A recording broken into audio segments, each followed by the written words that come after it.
Please welcome the team for the film The Wrestler.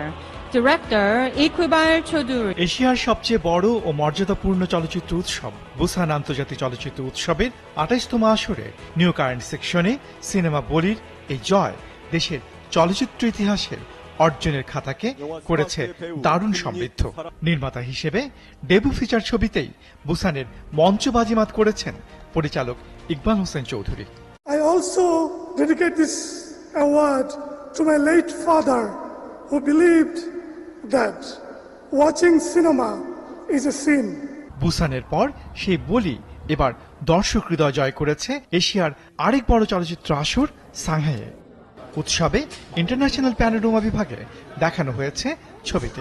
বলিকে ওরা একটা international প্যানোরামার মধ্যে জায়গা দেওয়া আমাদের জন্য খুবই ভালো, কারণ আমাদের এশিয়ার দুটো বড় ফেস্টিভ্যাল আমাদের সঙ্গে থাকলো। যেমন একটা অডিয়েন্স একজন চীনের একজন দর্শক, উনি বলির দুটো পোস্টার বড় আকারে ছেপে আমাদের জন্য নিয়ে আসছে, এবং সেটা আমার অভিনেতা ছিলেন ইতমাম, ইতমাম, যিনি আমি মনে করি নাসির ভাইয়ের সাথে সাথে সমান তালে।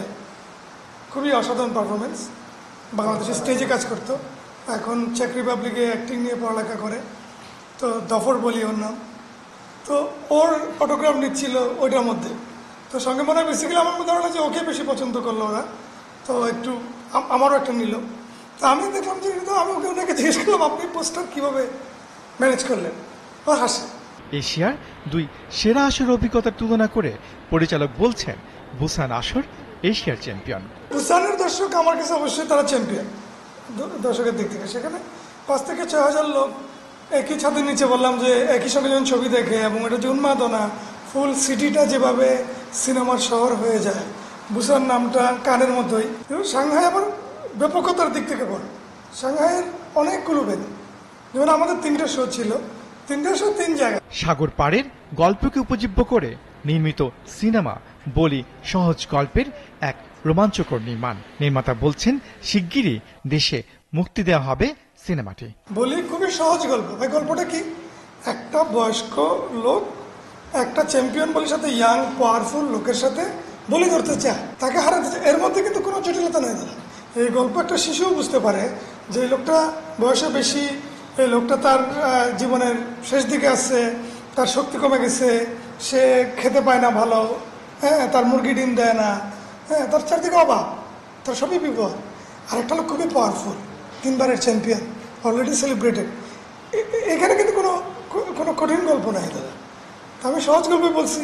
এখন মেস যদি এটা, আমি তো আশা করবো যে অবশ্যই মেস কেন দেখবে না। সিনেমা যখন আমি বলি সেটাকে আমি অনেক ম্যাজিক্যালভাবে বলি। আমার গল্পটা আমি বলার চেষ্টা করি, মানে এন্ড অফ দ্য ডে সেটা যদি কারোর কাছে মনে একটা আর্ট, কারোর কাছে মনে একটা কমার্শিয়াল, কেউ সেটাকে যদি কেউ বাতিলও করে দিতে চায়, আমার তো কিছু করার নেই।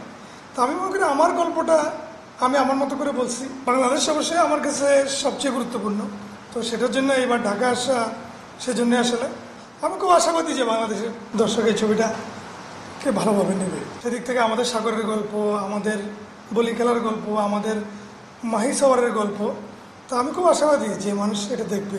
আমি পার্সোনালি যদি 2 মাসের মধ্যে আমি বলি বাংলাদেশে রিলিজ করতে না পারি, আমি খুবই হতাশ হব। আমরা খুব শীঘ্রই দেখতে পাবো আশা করছি। হ্যাঁ, আমি আশা করছি খুবই যত তাড়াতাড়ি সম্ভব। পার্থ সঞ্জয়, ৭১, ঢাকা।